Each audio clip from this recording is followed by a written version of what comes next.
Good morning, everyone. Good morning.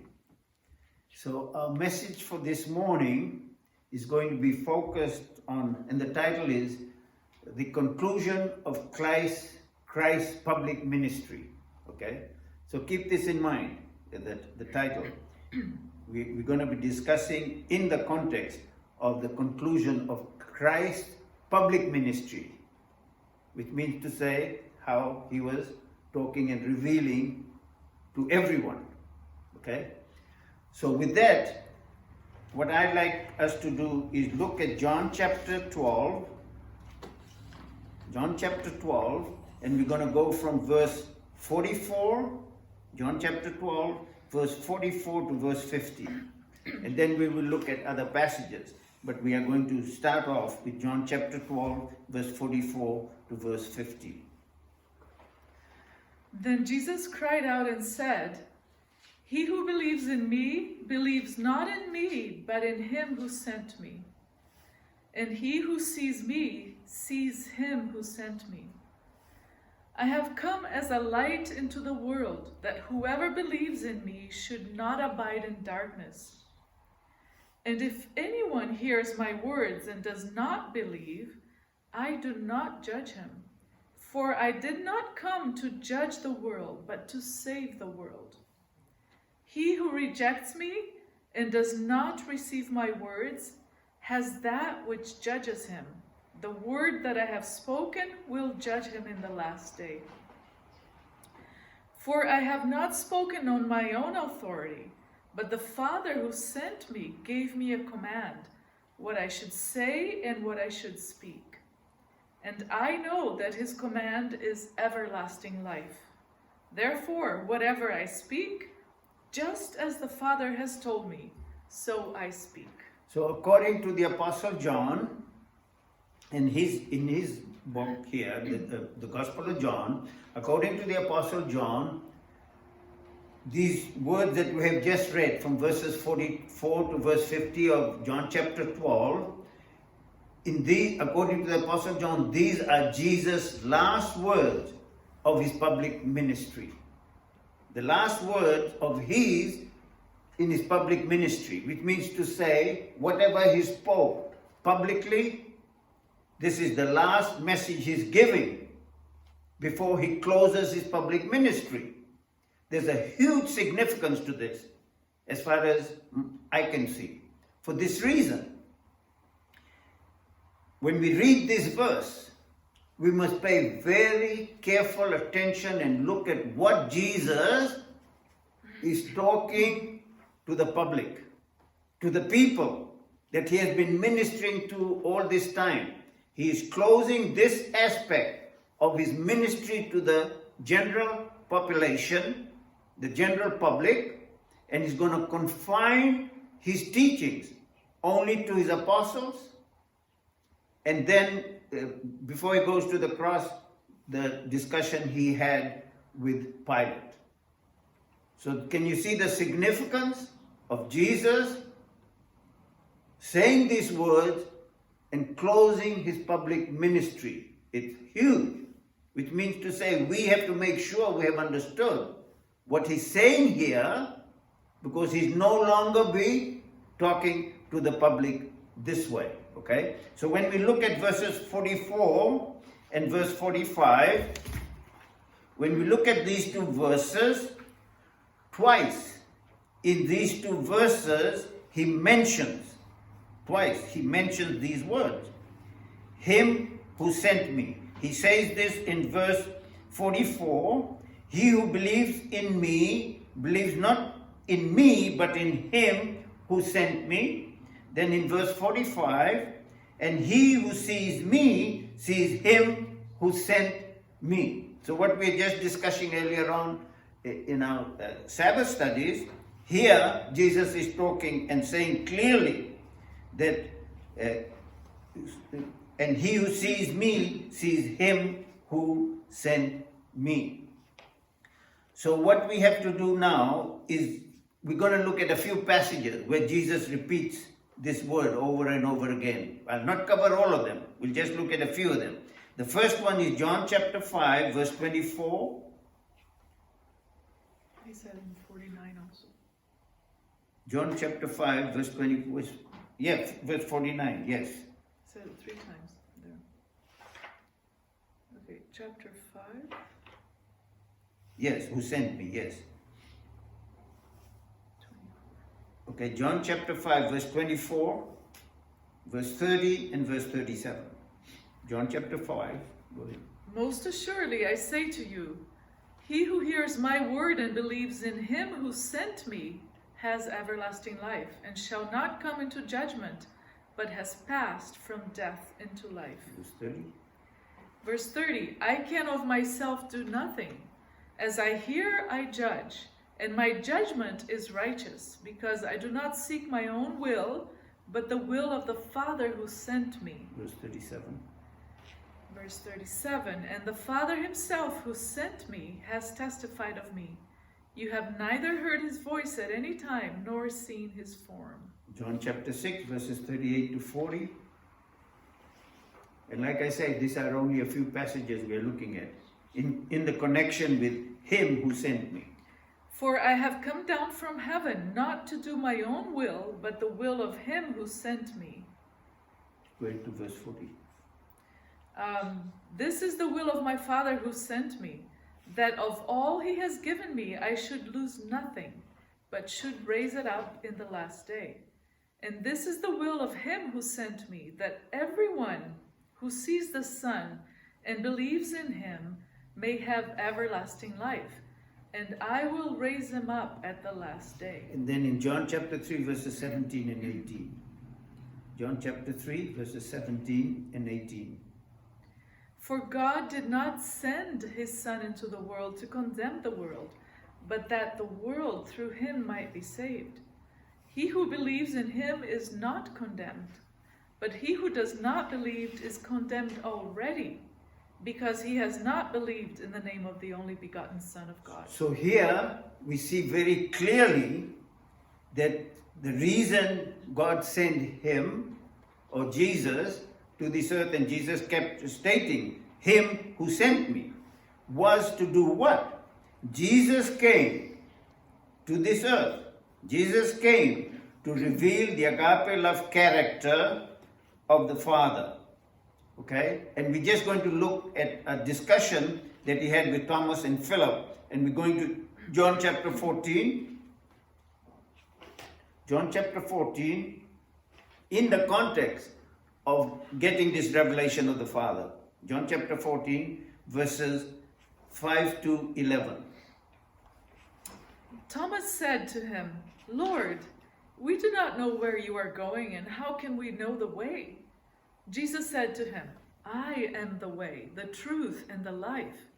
No one comes to the Father except through me. So here Jesus is very clear. No one can come to the Father. No one can know God the Father the way he should be known except through me. What verses are that? That's verse 6. Okay. Chapter 14, 14 verse 6, Jesus is saying, I am the way, the truth, and the life. No one can come to the Father except through me, which means to say no one can come to know God the way God should be known except through the person of Jesus Christ. He's claiming this. No one can know God the way God should be known except through me. If you had known me, you would have known my Father also.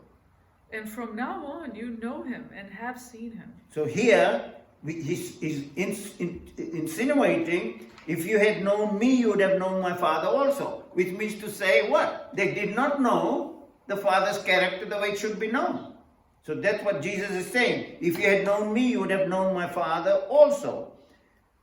And from now on, you know him and have seen him. From now on, you know him and have seen him because of what I am doing, my ministry, my teaching, all of that. Philip said to him, Lord, show us the Father, and it is sufficient for us. Jesus said to him, have I been with you so long, and yet you have not known me, Philip? He who has seen me has seen the Father. So how can you say, show us the Father? See here again. If you have seen me, you have seen my Father. If you have seen me, you know what my Father is like. My Father's character can only be revealed as you see me. No other way. Do you not believe that I am in the Father and the Father in me? The words that I speak to you, I do not speak on my own authority, but the Father who dwells in me does the works. Believe me that I am in the Father and the Father in me, or else believe me for the sake of the works themselves. Most assuredly I say to you, he who believes in me, the works that I do, he will do also. And greater works than these will he do, because I go to my Father. So here he's giving a prediction that once we are going to understand God the way it should be understood, know God's character the way it should be understood, through Jesus Christ, we will do a greater work than he did. Now think of this. How can we possibly do a greater work than he did? This way. Jesus could communicate how? Only one person and giving it, right? Here we now, and that applied to the 12 too, because the 12 now were doing, only Jesus could give it wherever he was. The 12 have been spreading it around. From the 12, now there can be millions, even billions of people giving this true revelation of the Father. Now, the next, and we looked at verse 44, then Jesus cried out and said, he who believes in me, believes not in me, but in him who sent me. Very clear. If you believe in me, then you believe in him who sent me. And he who sees me, sees him who sent me. So everything I'm doing, totality of everything about me, you are seeing my Father. I have come, very important here now, I have come as a light into the world, that whoever believes in me should not abide in darkness. Think of this, Jesus is stating this. I have come as a light into the world, that whoever believes in me should not abide in darkness. Which means to say that they were abiding in darkness until Jesus came and gave them the light. With that, let's look at John chapter 8 and verse 12. John chapter 8 and verse 12. Pay particular attention to this verse. Then Jesus spoke to them again, saying, I am the light of the world. He who follows me shall not walk in darkness, but have the light of life. Did you pay attention there? See what he said? I am the light of the world. I am the light of the world for the whole world. He who follows me shall not walk in darkness. So if we are following Jesus and Jesus alone, we will not walk in darkness, but have, very important thing is stating here, but have the light of what? Life. The light of life. Which means to say in the Father and Jesus is what? The light of life, not death, dear ones. Not death. We'll look at this. The life principle, which is in this light, it says, but have the light of life.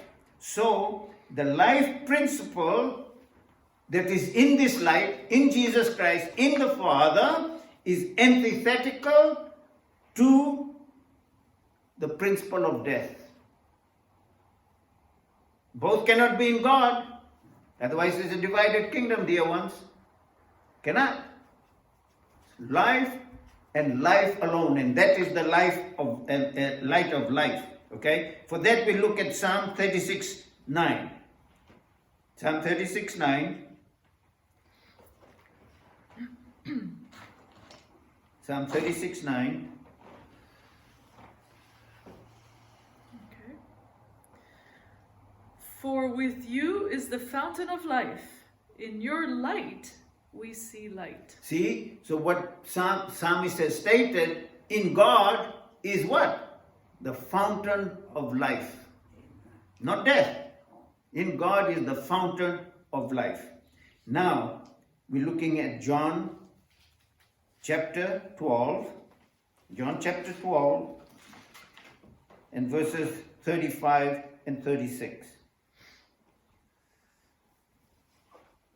John chapter 5 verses 35 and 36. Then Jesus said to them, "A little longer the light is with you. Walk while you have the light, lest darkness overtakes you. He who walks in darkness does not know where he is going."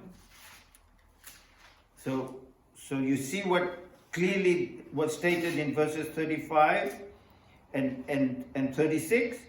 Very clear. A little while longer the light is with you. That's Jesus. A little while longer, because what's happening? He's going to be leaving. A little while longer the light is with you. Walk while you have the light, lest darkness overtake you. Now if we keep walking with Jesus, darkness can never overtake us, okay? Lest darkness overtake you. He who walks in darkness does not know where he's going. So if we are walking outside of Jesus Christ, we're walking in darkness and we will never know where we are going. We can be going completely on the wrong path. And the whole world needs the person of Jesus Christ. And I just want to make a parallel, just like light represents life in the Bible, darkness represents death. And that's really clear in Matthew 4:16, where it says, "The people who sat in darkness have seen a great light, and upon those who sat in the region and shadow of death." So you see, darkness and death, light has dawned. See? So Jesus came and gave. Now with that, I'm going to look at, I'll read through and look at James chapter 1 verse 17. Every good gift and every perfect gift is from above and comes from the Father of lights, with whom there is no variation or shadow of turning. See? Clear. Look at how James, now we looked at John, but look at what James said. Every good gift and every perfect gift is from above, that comes down from the Father of lights. So anything, death, killing, disease, destruction, all of this, these are not good gifts. Okay? So only good gift, every good gift, every perfect gift is from above and comes down from the Father of lights, in whom there is no variation or shadow of turning. And if you put that together with 1 John 1:5, John, the same John that wrote the book of John, he says, "This is the message which we have heard from him," from Jesus, "and declare to you, that God is light, and in him is no darkness at all." No variation, no shadow of turning. God is only light and life. So here we have covered this. And keep this in mind. This is Jesus in John chapter 12, verses 42 to verse 50. Jesus is giving his last public message, last public teaching. He's quitting all of that and he's going to confine it to his disciples. So we should pay very careful attention to what he said there. So in verse 47 he says, "And if anyone who hears my words, and does not believe, I do not judge him." Clear. I do not judge him, for I did not come to judge the world, but to save the world. He who rejects me, pay particular attention to this one here, dear one. He who rejects me and does not receive my words has that which judges him. So if we're not going to listen to what Jesus Christ had to say, that is our judgment. Not an arbitrary judgment from Jesus. You reject Jesus Christ's revelation, you're going to experience judgment.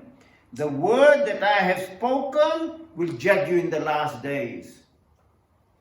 The word that Jesus has spoken and taught about the Father, if we reject that is going to be our judgment in the last day. For I have not spoken on my own authority. So he's saying, this is not coming just from me. It's not my own authority. But the Father who sent me gave me a command, what I should say and what I should speak. Clear. Everything he said and spoke and did was from his Father. I know that his command, my Father's command, is everlasting life. Therefore, whatever I speak, just as the Father has told me, so I speak. There it is. And this is the last message that Jesus gave publicly to the general public. And here we are. He's spoken to us, general, to the whole public, and now we are to make sure we understand this, because that was his last message. Understand this and share it with the world. God bless.